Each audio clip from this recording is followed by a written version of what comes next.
একটু সুখ, একটু সচ্ছলতা, ঘর বাড়ি চলাফেরা, পরিবারের একটু প্রশস্ততার জন্য মেহনতও চাই, মেহনতও চাই। আপনি ঘুমের থেকে উঠে উঠে জমিদারি করবেন, এ কয়দিন তাফালিং, কয়দিন? মোটরসাইকেল নিয়ে মাতবুরি, মোবাইল একটা নিয়ে মাতবুরি, কয়দিন ভাইয়া, কয়দিন? তোমার বাবার চোখ বন্ধ হলে না বুঝবা দুনিয়া কাকে বলে। তোমার বাবার উপার্জন শেষ হয়ে গেলে না বুঝবা দুনিয়া কাকে বলে। তোমার কাঁধে যখন উপার্জনের দায়িত্ব আসবে তখন না বুঝবা দুনিয়া কাকে বলে, রোজগার কত কষ্ট। সেদিন আমি একজন লোককে দেখছি, তাকাইয়া দেখছি অনেকক্ষণ, ট্রাকের থেকে সিমেন্টের বস্তা নামাইতেছে। আমি লোকটার দিকে তাকাইয়া ছিলাম, সারাটা শরীর ঘামে, আমার মনে হয় যেন লোকটা মানে পানির মধ্যে, সারাটা চুল চেহারা তার ঘামে, ঘাম বাইয়া বাইয়া পড়তেছে। তাহলে এক বস্তা ট্রাকের থেকে প্রতি বস্তা সিমেন্ট নামাইয়া গোডাউনে থুইলে সর্বোচ্চ 60 টাকা, 8 টাকা বা 10 টাকা দেয়। সর্বোচ্চ রেট হলো 10 টাকা, মানে এন থেকে হয়তো গোডাউনে থুইবে আর কি। তাহলে 50 বস্তা সিমেন্ট যদি এই বেচারা নামায়, তাহলে প্রিয় যুবক ছেলে, 50 বার এই লোকটাকে, তোমার বাবাকে হতে পারে 50 বারই উনি কোমরটা বাঁকা করে, নাহলে কেমনে বস্তা এটা লইব? 50 কেজি সিমেন্টের, 50 কেজি সিমেন্টের একটা বস্তা বেচারা কেমনে নিবে? প্রতিবারই তাকে কোমর বাঁকা করতে হয়েছে। প্রত্যেক বস্তা সিমেন্ট হয়তো ফালাইয়া ছোট্ট একটা গামছা হয়তো কোমরের থেকে খুলে আবার ঘাম মুচ্ছে, আবার আরেক বস্তা লেগে গেছে, আর গুনছে কয় বস্তা হইল। বিনিময়ে 500 টাকা, হয়তো 50 বস্তায় 500 টাকা পাইছে, 10 টাকা করে। সেখান থেকে ভাঙ্গাইয়া তোমারে 200 টাকা দিছিল, তুমি বলছো তোমার স্কুলে দিতে হবে, সেই ঘামে ভেজা 200 টাকা। আর তুমি জানো আর সেই 200 টাকায় মোবাইলে ঢুকাইয়া উলঙ্গ ছবি আর নাচ গান নর্তকী দেখে শেষ করে দিছ। তুমি সন্তান না, বরং তুমি জানো আর।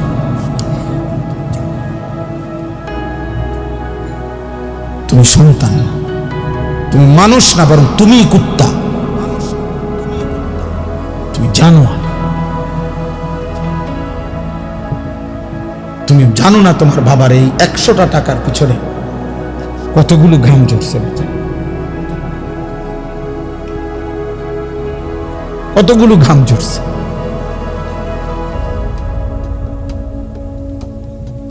হ্যাঁ,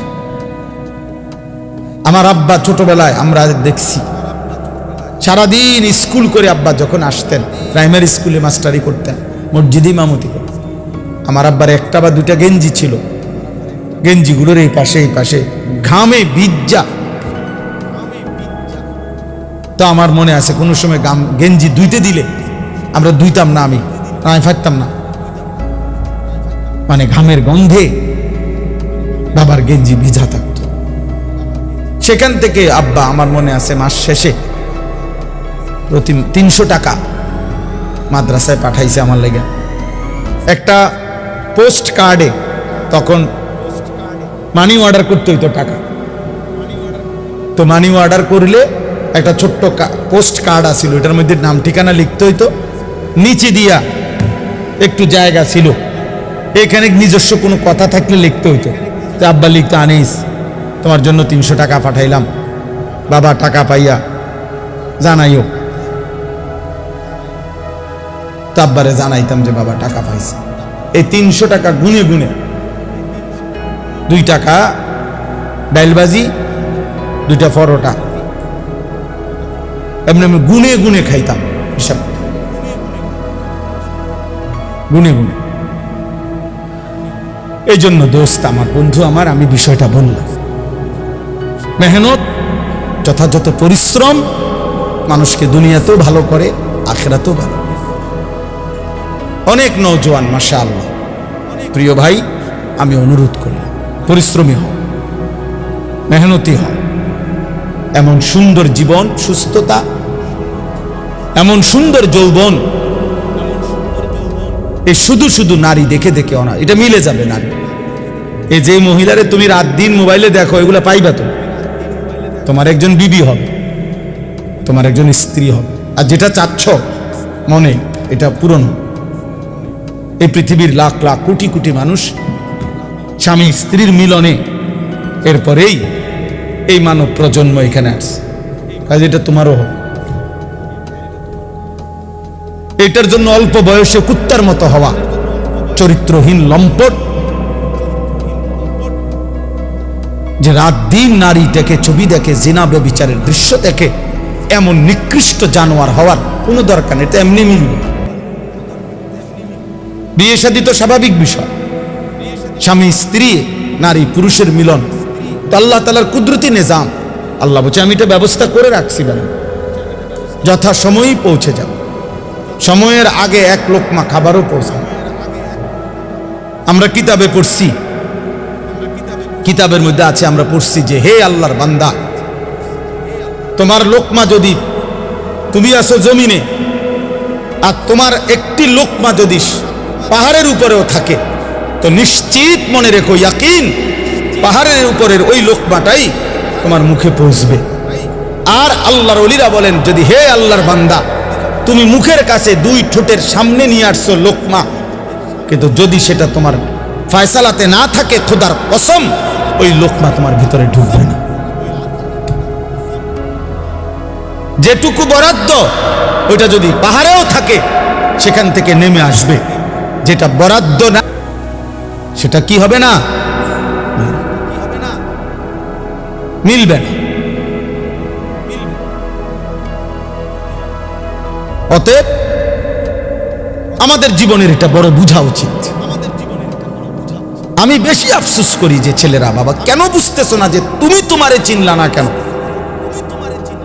কমপক্ষে ডানে বামে তাকাইও না, এই সমাজের কারো দিকে তাকাইও না, তো তোমার দিকে তাকাও তো একটু,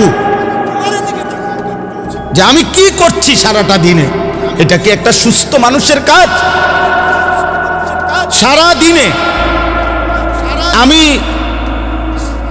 বেশি ব্যস্ত ছিলাম। আজকে মাগরিব পর্যন্ত আমার বাচ্চা অসুস্থ ছিল, আর আমি ডাক্তার দেখাইয়া বাসাত রাইখা সুদন্যপুর আমার শায়েখ আরিফ বিল্লাহ আল্লামা মুফতি মুশতাকুর নবী কাসেমি হজরতের মাদ্রাসায় আমি যাইতে হয়েছে মাগরিবের পর। ওইখানে ইসলাহি মাহফিল, সেখানে আমি 20 মিনিট বয়ান করছি। এরপরে এখানে আসছি। আমি বারবার যোগাযোগ হইতেছে যে দেরি হয়ে যাইতেছে, বা আমার আরেকটা মাহফিল আছে, সবই ঠিক আছে, কিন্তু আমি মাঝখানে ঠিকই এরপরেও এলিটগঞ্জ পাম্পে আমরা এশার নামাজ জামাতে পড়ে আসছি। মাহফিল যদি কাইতে হইয়া যায়, শীত হইয়া যায়, আমাকে আমার নামাজ তো পড়তে হবে না? শ্রোতা যদি চলেও যায়, আমাকে আমার নামাজ পড়তে হবে না?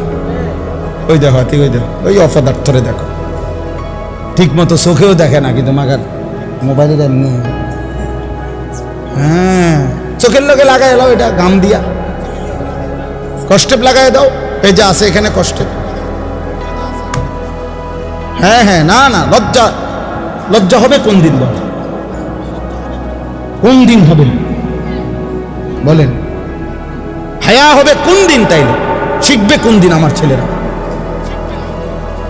সন্তান শিখবে কোন দিন? ফেরাবে কে এদেরকে? কারো। সবাই আমরা সবাই ভাবতেছেন পাশ কাইটা জায়গা, সবাই ভাবতেছেন মাথা নোয়া জায়গা, সবাই ভাবতেছেন যার যার রুমে ঢুকে গেলে, ঘরে ঢুকে গেলে দরজা বন্ধ করে দিলে নিরাপদ। আল্লাহর কসম, কোন সমাজের মধ্যে যদি জিনা বেড়ে যায়, বেবিচার বেড়ে যায়, নারী ছেলে মেয়ের অবাধ মেলামেশা চলাফেরা যদি বেড়ে যায়, রব্বে কাবার কসম কিতাবে আছে, ওই সমাজের কোন ঘর আর পবিত্র নারী মেলা কঠিন হয়ে যায়। আগামীর প্রজন্ম হয়তো নেককার মেয়ে, চরিত্রবান মেয়ে, সতী সাথী মেয়ে মিলাটা কঠিন হয়ে যাবে যদি জেনা বেবিচার আর পরকিয়া আর হারাম অসভ্যতা এইভাবে ছড়িয়ে যায়। কষ্ট হয়ে যাবে, কষ্ট হয়ে যাবে। এমনি বেড়ি তো একটা মিললেই হইল না, একজনের লগে হুত্তে লাইলে তো হইল না, বোঝেন নাই আমার কথাটা? একজনের লাগে শুয়ে লাইলে তো এলো না।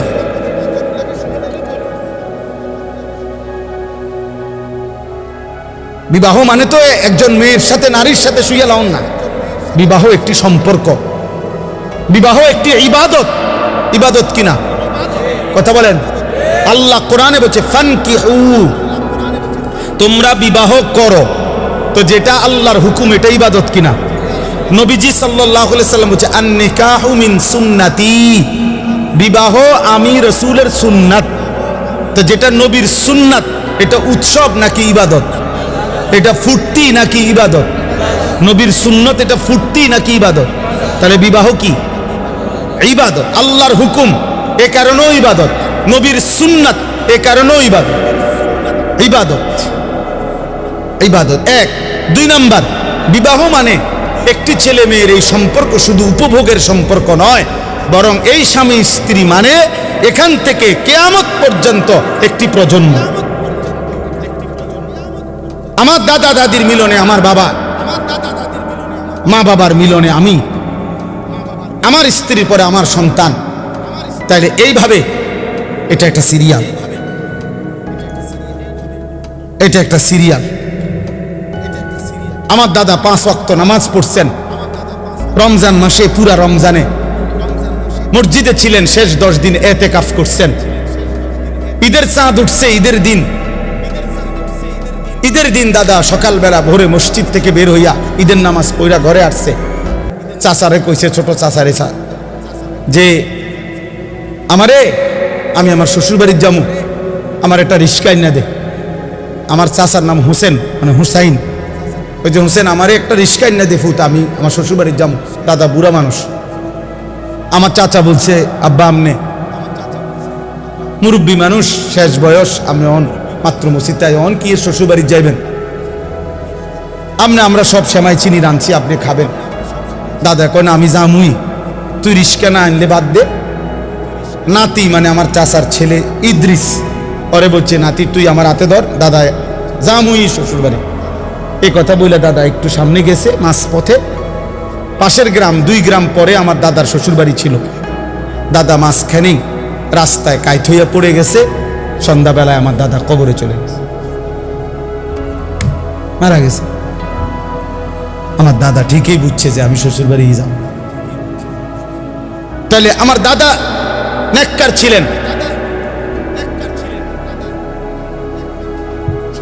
ছিলেন, নিজের হাতে মসজিদ গড়ে গেছেন। তাহলে এটা একটা প্রজন্ম, স্বামী স্ত্রীর সুন্দর একটি সম্পর্ক, এদের ঈমান ইসলাম, এদের পাক পবিত্রতা, পর্দা পুশিদা, এটা একটা জেনারেশন তৈরি করে। গোবর থেকে দুর্গন্ধই বের হবে, গোলাপ ফুল থেকে সুঘ্রাণই বের হবে। অতএব রাস্তায় ঘুরতো যেই মেয়ে, বিবাহের আগে কোনো না কোনো ছেলের সাথে হারাম কোনো সম্পর্ক করত যে মেয়ে, আল্লাহর কসম ওই অপবিত্র মেয়ে থেকে পবিত্র কিছু আশা করা যাবে না। এই গোবর থেকে দুর্গন্ধই বের হবে, এই গোবর থেকে দুর্গন্ধই বের হবে। অতএব এটা ভাবা দরকার, আমরা এটা বুঝা দরকার, আমাদের প্রজন্মের হেফাজত দরকার। একটি সমাজের মধ্যে সবচেয়ে বড় সম্পদ, একটি ঘরের সবচেয়ে বড় সম্পদ, একজন বাবার সবচেয়ে বড় সম্পদ তার স্ত্রী সন্তান। খাট যত দামি হোক দোস্ত, 20 বছর পরে এই খাট ওই ঘরে থাকবে না।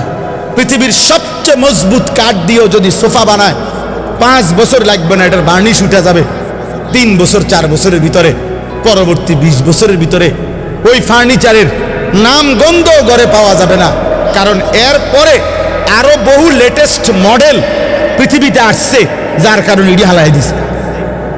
বুঝেন নাই কথা? এটা মসজিদে যে আগে মোজাইক হইতো, আমি তো দেখছি ছোটবেলা, মেশিন দিয়া ছোট ছোট ছোট গুড়া গুড়া পাথরের গুড়া মোজাইক করতে, আর এগুলার মোজাইক আগে ছোট ছোট এলোমেলো পাথরের কঙ্কর, ছোট ছোট পিচ্ছি পিচ্ছি পিচ্ছি না মোজাইক দেখছেন না? কই এখন আসেনি এগুলা।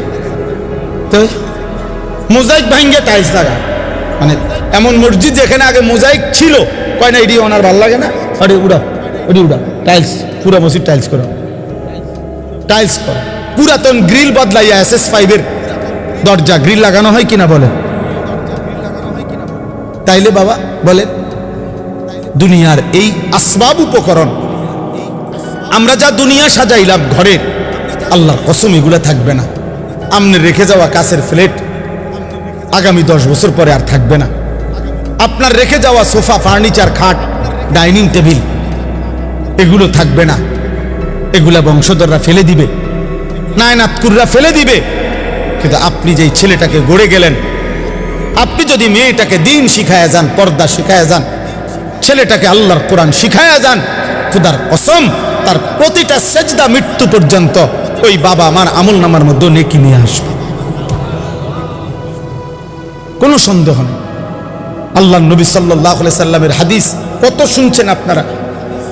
ওয়াজে উলামায়ে কেরাম বলে আপনাদেরকে যে মান ক্বারা আল কুরআন ওয়া আমিলা বিমা ফীহি উলবিসা ওয়ালিদাহু তাজান ইয়াউমাল কিয়ামা। আল্লাহ নবী সাল্লাল্লাহু আলাইহি সাল্লাম বলেন, যে কোরআন পড়লো, কোরআন অনুযায়ী জীবন চালাইলো, ওই ব্যক্তির মা বাবাকে কিয়ামতের দিন নূরের মুকুট, আলোকিত মুকুট পরিধান করানো হবে। নবীজি বলছে, তাহলে ভাবো তো, যদি বাবা মাকে এই মর্যাদা দেওয়া হয়, তাহলে যে কোরআন পড়লো সরাসরি, যে নিজে আমল করলো, ফামা যন্নুকুম বিল্লাযী আমিলা বিহাযা, তাকে আল্লাহ কি পুরস্কার দিবে? যে কোরআন পড়ছে, যে কোরআন আমল করছে। বাপ্পারে যদি আল্লাহ সম্মান দেয়, তো হাফেজে কোরআনকে কি দিবে? আলেমে দ্বীনকে আল্লাহ কি দিবে?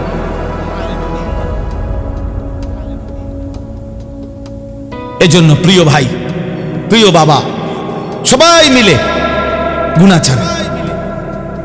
আমার মূল বক্তব্য আজকে এতটুকু, গুনাহ ছেড়ে দিতে হবে। গুনাহ আখিরাত যদি পাইতে হয়, জাহান্নাম থেকে বাঁচতে হলেও গুনাহ ছেড়ে দেওয়া জরুরি, জান্নাতে প্রবেশ করতে হলেও গুনাহ ছেড়ে দেওয়া জরুরি।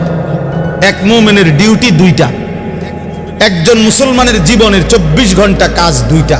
এক, গুনাহ বর্জন করা, দুই, আদেশ পালন করা। খালাস, এরই নাম জীবন, এরই নাম মুসলমান, এরই নাম তাকওয়া, এর পিছনেই জান্নাত।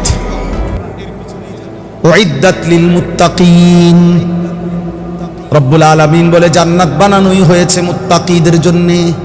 আর মুত্তাকি বলেই তাকে ওই মুমিনকে, যে মুমিন প্রথমত গুনাহ বর্জন করে, দ্বিতীয়ত আদেশ পালন করে। আদেশ পালন করে, সতর খোলা রাখা। মনে করেন কারো নাভি থেকে হাঁটুর নিচ পর্যন্ত, এটা হলো সতর পুরুষের, এটা খোলা রাখা গুনাহ না নেকি? কথা বলেন।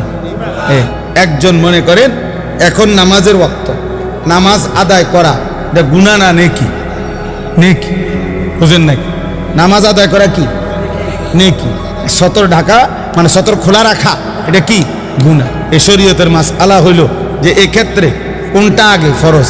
ফরজ হইলে আগে সতর ঢাকা ফরজ, এরপরে নামাজ পড়া। হিসাব বুঝছেন? নামাজের বাহিরে যেই ফরজগুলা, এর মধ্যে একটা কি আছে? তাহলে বোঝা গেল আগে তুমি এই গুনাহটা আগে কি করতে হবে? সরাইতে হবে, সতর ডাকো, এরপরে সেজদা দিবে, এরপরে সেজদা দিবে। আগে সুদের থেকে বাঁচা জরুরি, এরপরে দান সদকা উপকারী। আগে কিস্তির থেকে বাঁচা জরুরি, এরপরে দান সদকা করা উপকারী। আগে লোন থেকে বাঁচা জরুরি, এরপরে দান সদকা করা উপকার। মসজিদে টাকা না দিছেন 30,000, কিন্তু 30 লাখ টাকা দিয়ে আপনি সুদের ব্যবসা করেন, এই বাটফার, কি এর সওয়াব? হারামখোর, সওয়াব কিসের? আবার সওয়াব তোমার আব্বাই দেয়। সুদখোরের 1 টাকায় কোনো নেকি হয় না, 1 টাকায়ও না। ফ্যান হয়, নেকি হয় না। টাইলস হয়, নেকি হয় না। নেকি ইমাম সাহেব দেয় না, ইমাম সাহেব শিক্ষার দিলে হইতো না। মাহফিলের বক্তা যদি একারে জনাব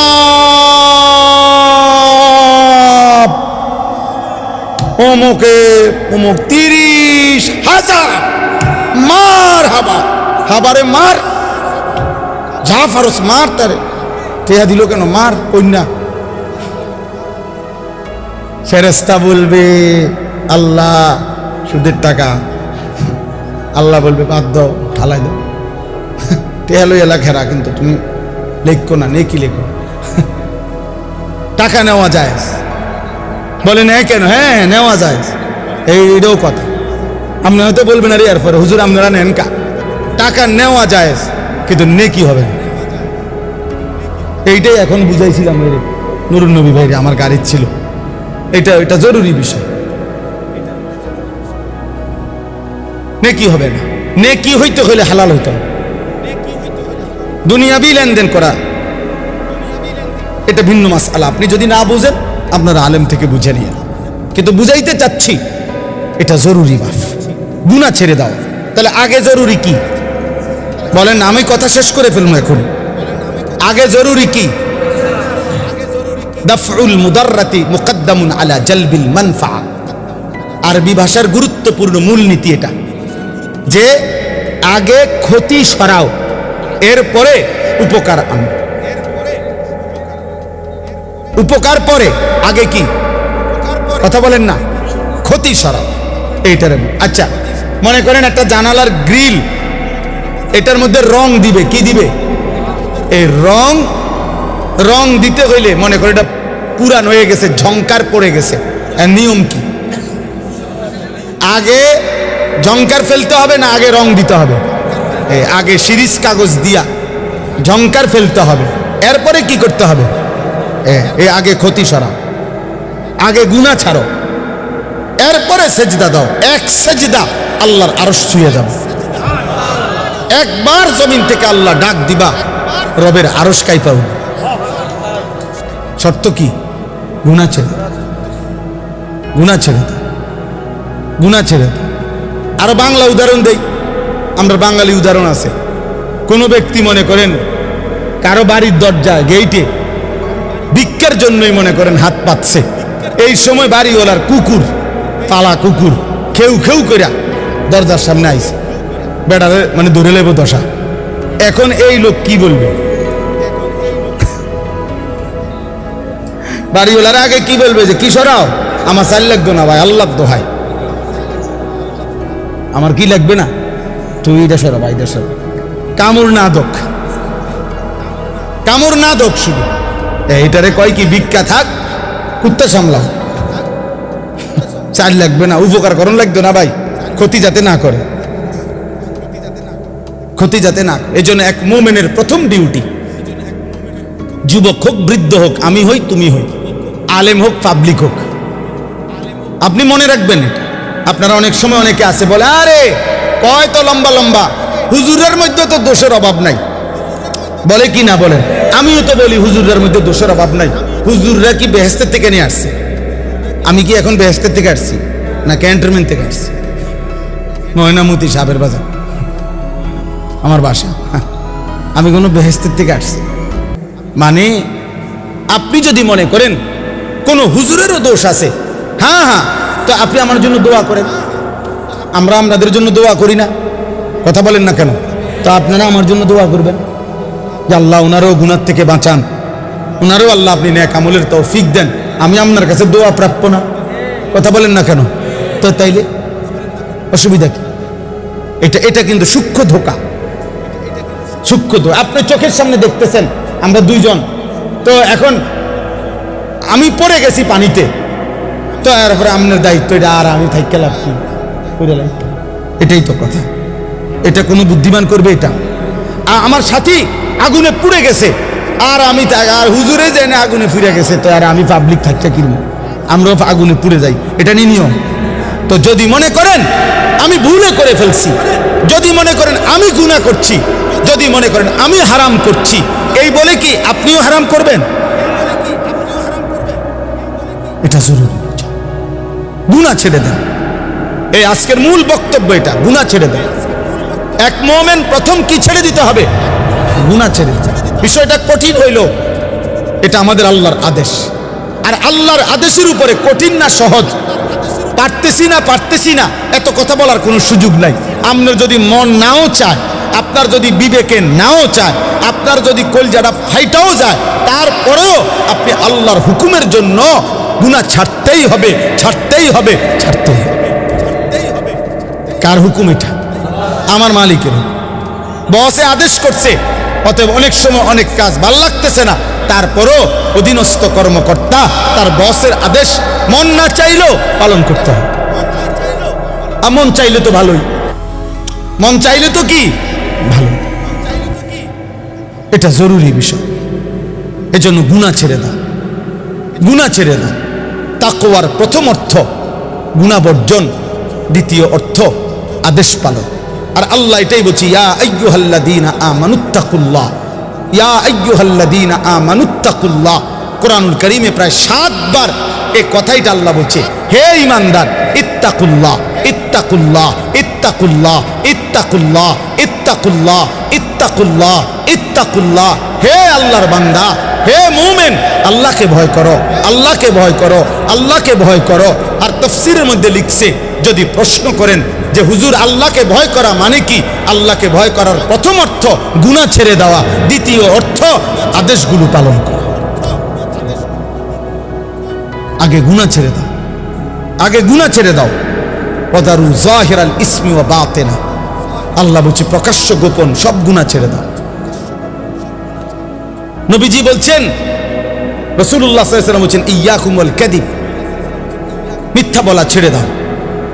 আলাইকুম বিসসিদক, নবীজি বলছে সত্য বলাকে জীবনের জন্য গ্রহণ করে নাও। অতএব দয়া করে এটা বুঝতে হবে। তো এই আয়াতটা এবার আসেন, আমি যেই পড়ছি সূরা নূর 18 নম্বর পারা, কোরআনুল কারীমের 24 নম্বর সূরা 30 নম্বর আয়াত, এই একটি আয়াতের এবার তর্জমা বললে আমার কথা শেষ। আল্লাহ তাআলা এখানে বলছেন, কুল, হে নবী আপনি বলুন, লিল মুমিনিনা, সকল ঈমানদার পুরুষদেরকে, ইয়াগুদ্দু মিন আবসারিহিম ওয়া ইয়াহফাজু ফুরুজাহুম, তারা যেন বাধ্যতামূলক 2টা কাজ করে। এক, তারা যেন সকলেই তাদের চোখ ভিন নারী, হারাম ছবি, হারাম দৃশ্য থেকে চোখ যেন নিচে নামায়। ওয়া ইয়াহফাজু ফুরুজাহুম, এবং সমস্ত ঈমানদার পুরুষদেরকে বলেন তারা যেন তাদের লজ্জাস্থানের হেফাজত করে। কোনো জিনা, কোনো ব্যভিচার, হাতের নাপাক ব্যবহার, কোন রকমের অসভ্যতা, নারী পুরুষ, পুরুষ পুরুষ, যেই কোনো রকমের অপকর্ম নিজের লজ্জাস্থান দ্বারা যেন না করে, লজ্জাস্থান যেন হেফাজত করে এবং চোখ যেন নিচে নামায়। প্রিয় ভাই, এই প্রথম কথাটা বলার জন্যই আমি এই কথাগুলো বলছি। আজকের সময়ের বিবেকবান যারা, দিন নিয়ে যারা ভাবে, মানুষকে নিয়ে যারা ভাবে, এরকম বিবেকবান বিচক্ষণ বুজুর্গ আল্লাহওয়ালা ওলামায়ে কেরামের মূল বক্তব্য হলো, বর্তমান সময়ে মানুষের সবচেয়ে বেশি যেই গুনাহটি হচ্ছে সেটা হলো এই চোখের গুনাহ। কিসের গুনাহ বলেন? এই চোখের। দিবা নিশি আমাদের মা বোনেরা বেপর্দা রাস্তায় চলছে, নিজেদের ভিন্ন রকমের অঙ্গভঙ্গি, আর এটা পুরুষ প্রতিনিয়ত দেখছে, অথচ এটা হারাম। মোবাইলে প্রতিনিয়ত কিশোর যুবক ছেলেরা, একটা বয়সী ছেলেরা একেবারে বেসামাল এই বড় মোবাইল ব্যবহার করে রাত নাই দিন নাই সারা রাত নারী ছবি অস্থির দৃশ্য দেখছে, অথচ খোদার কসম এটা একদিন জাহান্নাম ছাড়া আর কিছুই মিলবে না। আল্লাহ নবী সাল্লাল্লাহু আলাইহি সাল্লাম বলেছেন, যে ব্যক্তি কোনো নারীর সৌন্দর্য হারাম, যেটা তার দেখার অনুমতি নাই, সে দেখলো, খোদার কসম নবী বলছে কিয়ামতের দিন তার 2 চোখে সীসা জাহান্নামের আগুনে গলাইয়া এরপরে সীসা ঢেলে দেওয়া, সীসা ঢেলে দেওয়া, সীসা ঢেলে দেওয়া। অতএব আপনাদের কাছে অনুরোধ করছি, এই ছোট্ট কথাটা আল্লাহ তাআলা আমাদেরকে বলছেন, ইয়াগুদ্দু মিন আবসারিহিম, চোখ নামাও, চোখ। যুবক ভাই, তোমরা অনেক নওজোয়ান, মাশাআল্লাহ, প্রিয় সন্তান, নিজের উপরে দয়া করো। এই মোবাইলের অব্যাহত নেশা তোমারে ক্ষতিগ্রস্ত করবে। একদিন তুমি দুনিয়াও আগামাতা কিছুই খুঁজে পাবা না, আখেরাতও। বয়স্ক বাবা যারা আছেন, এখনো 50-60 বছর, অথচ এখনো চা দোকানে, টেলিভিশনে নাটক, সিনেমা, নর্তকীর নাচ দেখার অভ্যস্ত বা অভ্যাস আছে। আল্লাহর ওয়াস্তে চাচা ছেড়ে দেয়, এটা অসভ্যতা ছাড়া এই বয়সে আরো বেশি অসভ্যতা। এই জন্য আল্লাহ নবী সাল্লাল্লাহু আলাইহি সাল্লাম স্পষ্ট বলছেন, রাগ হবেন না, নবীজি বলছেন, আল্লাহ নবী সাল্লাল্লাহু আলাইহি সাল্লাম বলছেন, হাসরের দিন আল্লাহ তাআলা ওই বান্দার দিকে তাকাবেন না, আল্লাহ তাআলা তাকে পবিত্র করবেন না, আল্লাহ তাআলা তাকে জাহান্নাম থেকে বাঁচাবেন না। এই কথা বলতে গিয়ে 1 নম্বরে যার কথা বলছে নবীজি বলছেন যে আশ-শাইখুজ জানি, যে বুড়া ব্যভিচারী। খোদার কসম, বয়স বেশি, বয়স হয়ে গেছে, অথচ এখনো জেনাকার, ব্যভিচারী। আর চোখ দিয়ে ভিন নারী দেখলে এটাও জিনা, হাত দিয়ে ছুঁয়ে দিলে এটাও জিনা, কান দিয়ে শুনলে ভিন নারীর কথা, হারাম কথা, এটাও জিনা, অন্তর দিয়ে কল্পনা করলে এটাও জিনা, লজ্জাস্থান দিয়ে জিনা করলে এটাও জিনা, নবীজি বলছে। অতএব আল্লাহ নবী সাল্লাল্লাহু আলাইহি সাল্লাম বলছেন, বয়স্ক হওয়ার পরেও যে জিনার অভ্যাস, হারাম নারী দেখার অভ্যাস, বাস্তবে হোক আর মোবাইলে হোক আর টেলিভিশনে হোক আর সাদওয়ানে হোক, এই বদভ্যাস যে ছাড়ে নাই, আল্লাহ তাআলা তার দিকে কিয়ামতের দিন তাকাবেনও না, আল্লাহ তাকে পবিত্রও করবে না, আল্লাহ তাকে জাহান্নাম থেকে বাঁচাবে না। অতএব দয়া করে জওয়ান কিংবা বৃদ্ধ এবং নারীরা যারা, পরের আয়াতে আল্লাহ বলছেন, ওয়াকুল্লিল মুমিনাত ইয়াগদুদনা মিন আবসারিহিন্না ওয়া ইয়াহফাজনা ফুরুজাহুন্না। আল্লাহ বলছে মুমিন মহিলাদেরকেও বলেন তারা যেন ভীম পুরুষ থেকে তাদের চোখ নামিয়ে রাখে এবং তারাও যেন তাদের লজ্জাস্থান হেফাজত করে। অতএব চোখ হেফাজত করা, হারাম দৃশ্য, হারাম ছবি, অশ্লীল নাচ গান, হারাম নারীর দিকে তাকানো যত মন চায় বাপ, যদি কলিজা ছিঁড়েও যায়, যদি কলিজা ছিঁড়েও যায়, 1000 লক্ষবারও যদি মন চায়, প্রিয় যুবক আমার, নওজওয়ান সাথী আমার, প্রিয় ভাই আমার, বন্ধু আমার, মুসলমানের সন্তান, তুমি ফিরে আসো। আমি এক বন্ধু অনুরোধ করলাম, এতে করে লাভ কি হবে? যালিকা আজকা লাহুম। কোরআনের এই আয়াতে আল্লাহ বলেন, যদি কেউ এই 2টি কাজ করে, 1 চোখ হেফাজত করে, 2 লজ্জাস্থান হেফাজত করে, আল্লাহ বলেন আমি ওয়াদা দিলাম, আমি তার অন্তর 100 শতভাগ আমি তার দিল পবিত্র করে দেব, 100 পবিত্র। ইন্নাল্লাহা খাবীরুম বিমা ইয়াসনাউন। আল্লাহ বলে, বান্দা যখন তোমরা যাই করো না কেন, যেভাবেই করো না কেন, একাকী কিংবা লুকিয়ে, রাতের আধারে কিংবা গভীর রজনীতে, ইয়ারফোন লাগাইয়া কিংবা লাইট নিবাইয়া, দরজা বন্ধ করে কিংবা সিটকারি লাগাইয়া, রাতের গভীরে কিংবা পাহাড়ের জঙ্গলে কিংবা পাহাড়ের চূড়ায় কিংবা জঙ্গলের গভীরে কিংবা 7 তবক জমিনের নিচে কিংবা 7 আসমানের ঊর্ধ্বে, যেখানেই যা করো না কেন, আমি খবর রাখি, খবর রাখি, আমি দেখি বান্দা, আমি দেখি বান্দা, আমি দেখি। অতএব দোস্ত আমার, আল্লাহকে আড়াল করা সম্ভব? আল্লাহকে ফাঁকি দেওয়া সম্ভব? আল্লাহ তাআলার দৃষ্টির আড়ালে যাওয়া সম্ভব না। অতএব এতটুকুই সবক, আমরা যদি ইমানদার হই, আমরা যদি মুমিন হই, তাহলে আমাদের নারী, আমাদের পুরুষ, আমাদের কিশোর, আমাদের যুবক, আমাদের মা, আমাদের বোন, আমাদের স্ত্রী, আমি হুজুর, আপনি পাবলিক, আমরা সবার দায়িত্ব চোখ হেফাজত করা। কি হেফাজত করা? কারণ চোখ হারাম নারী দেখা গুনাহ কিনা? বলেন না কেন? অতএব এই গুনাহ ছেড়ে দিন। আল্লাহ তাআলা আমাদেরকে তৌফিক দেন, কবুল করেন, আমিন। সুবহানাল্লাহি ওয়া বিহামদিহি, সুবহানাকাল্লাহুম্মা বিহামদিকা, আশহাদু আল্লা ইলাহা ইল্লা আনতা, আস্তাগফিরুকা ওয়া আতুবু ইলাইক।